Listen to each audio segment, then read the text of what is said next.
So, my friends, is that the maddest 24 hours in pro wrestling history?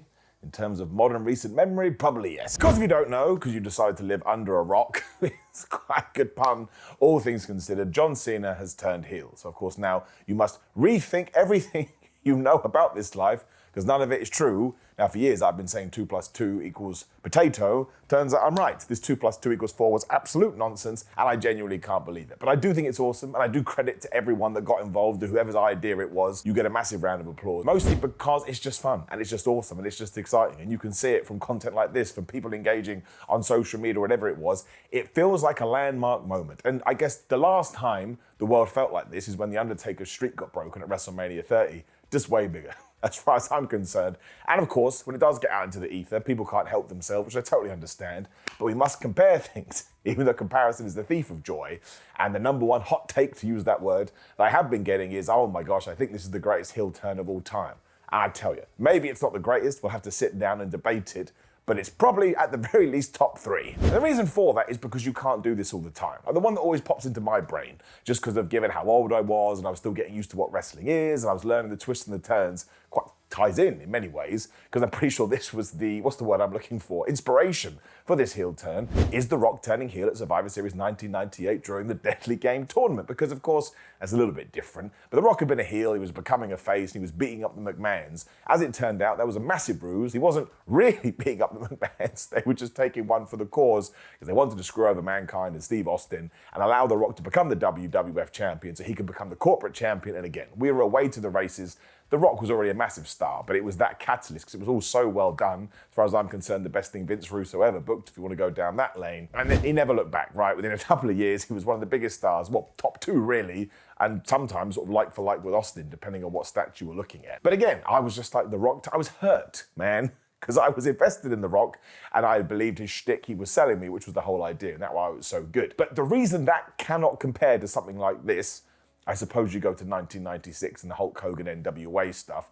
It's all about equity and it's all about investment. John Cena had basically been a babyface since 2002. I know he took a few years before he fell into that rapper gimmick, where he was a heel actually, and then of course he got so over, there was no going back, and then he became a normal person, for lack of a better word. And then it was just the most divisive but fun and roller coaster superstar we'd ever seen, because he'd get booed, he'd get cheered. On any given day, you never knew what to expect. And it was awesome. And I look back now, and I think without that, the John Cena ride wouldn't have been anywhere near as fun. Sometimes it was unfair. I'm trying to think of a moment now, I can't. But sometimes it was completely justified, like the SummerSlam Nexus stuff. But that's just so long ago now, it doesn't matter at all. But what it has done, it's done 2 things, right? The first is, again, 20 years plus of being a babyface, that's why it hit so hard. It hit so hard because you're like, oh my gosh, again, my whole world has adjusted. Like John Cena was like breathing oxygen or paying your taxes or, I don't know, being bald for some reason. It just is a matter of things that you would expect, especially in wrestling, right? Even when he came back, I saw all the threads. You know, people fantasy book to their heart's content, which you should do. There's all this pushback now against fantasy booking. No, fantasy book, make stuff up. It's pro wrestling, it's creative. You should have fun. But it was always struck down like, no. Even when The Rock was like, oh, I need somebody to sell my soul to, we all considered John Cena, but then we went, oh, it'd be Drew McIntyre. Oh, no, it'd be CM Punk. Oh, no, it'd be Seth Rollins. I mean, we went around everybody else. It was only really Damian Priest, because he's only just turned to be a good guy. But you can't do this every day. The next person to do it, if they were going to become a super babyface now, so I guess it would be like Cody turning heel. When would it be? 2045. I mean, I'm exaggerating a little bit, but that's the similarities, okay? I mean, he'd be like a 60-year-old man, a 50-year-old man. 60? I think it's 60. But the point is, you would just be so invested in everything that he's done that when he does turn around and figuratively and literally kick you in the balls, you're going to be like, what do I do with this information? How can I process this? And again, the coolest thing about 2025, it's a blessing and a curse, is you want to run to social media to talk about it. And when you get that conversation back from the nice people and not the crazies, it just makes you feel like you're part of a special club, and it's wonderful. But of course, the part 2, aside from the fact we're talking about 2 decades here, which is so dumb, is that now we go back through the timeline and we're like, well, he did kind of screw over Zack Ryder that time, right? When he was making out with his girlfriend. And he did kind of do this and he did kind of do that. Because sometimes John Cena would behave in a heelish way, but he was never really a heel because he was the number 1 guy and he was selling merchandise and kids loved him. That's the other unfair thing about John Cena turning heel. I get it said with tongue in cheek. But he's the number 1 Make-A-Wish wisher, giver ever. And people instantly like, what about those Make-A-Wish kids? It's like, I feel like it's got to the point now But he's allowed to go, all right, fair enough.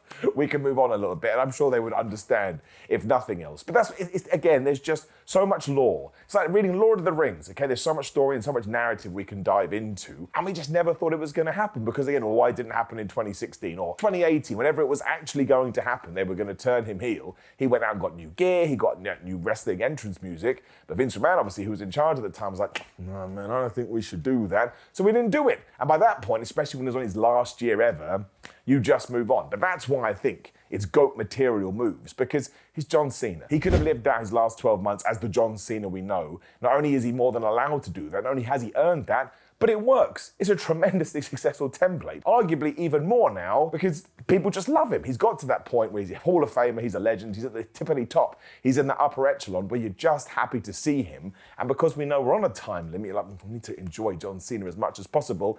And if he had rode that out, it wouldn't have taken away from his legacy at all. Again, he's still one of the GOATs. But the fact, even at this stage, again, whether he presented it or somebody presented it to him, he was like, no, I'll do it.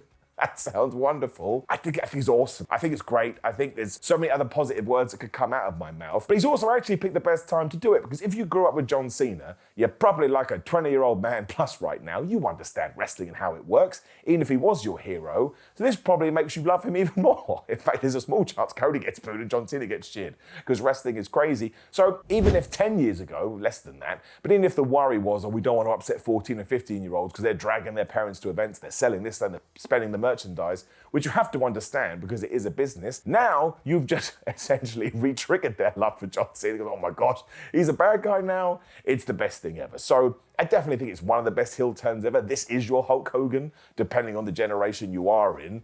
And you can argue it's bigger. I don't know if it's bigger or not. It all depends how you see star power. Like, The Rock is one of the biggest stars in the world. But Hall and Nash back in '96 obviously had their power within wrestling too. But social media wasn't as big, and that's why it feels so gargantuan. But I think I would put it top two. I understand I'll be forgetting something now and you'll be raging at me. And the Austin heel turn in 2001 at WrestleMania 17 was brilliant, but everything afterwards, not rubbish, but it was just a mistake. And we did it in Texas for one. Like, people did boo John Cena last night. He got heat. It was a Canadian crowd. You're kind of walking a tightrope.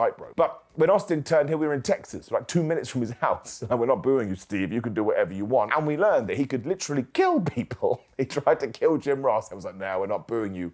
Now, listen, I like the Steve Austin heel turn because it gave us crazy Steve Austin, which is one of my favorite characters ever. But again, business-wise, it was a bit wishy-washy. So in hindsight and retrospect, you look back and like, yeah. And all the other heel turns are just, or face turns, whichever we want to look at it, they've been good and they've been fun and we've enjoyed them, but they have not hit like this because they're not John Cena. And once again, they don't have 20 years of not only good guy stuff, but super doopy good. Super goody two-shoe stuff. Like the Seth Rollins Shield heel turn in 2014. Thing is, I'm not thinking about other companies here. I'm focusing on WWE. But that one was huge because the Shield members have gone on to become cornerstones of pro wrestling, which was the plan. And a huge reason was for that at the time was Seth Rollins betraying him and joining the Authority. And again, we could get to WrestleMania Night 1, and it probably is going to be Seth Rollins versus Roman Reigns versus CM Punk. But even if CM Punk goes on a different journey, Seth Rollins versus Roman Reigns, the final match has to happen at some point because of what we did in 2014.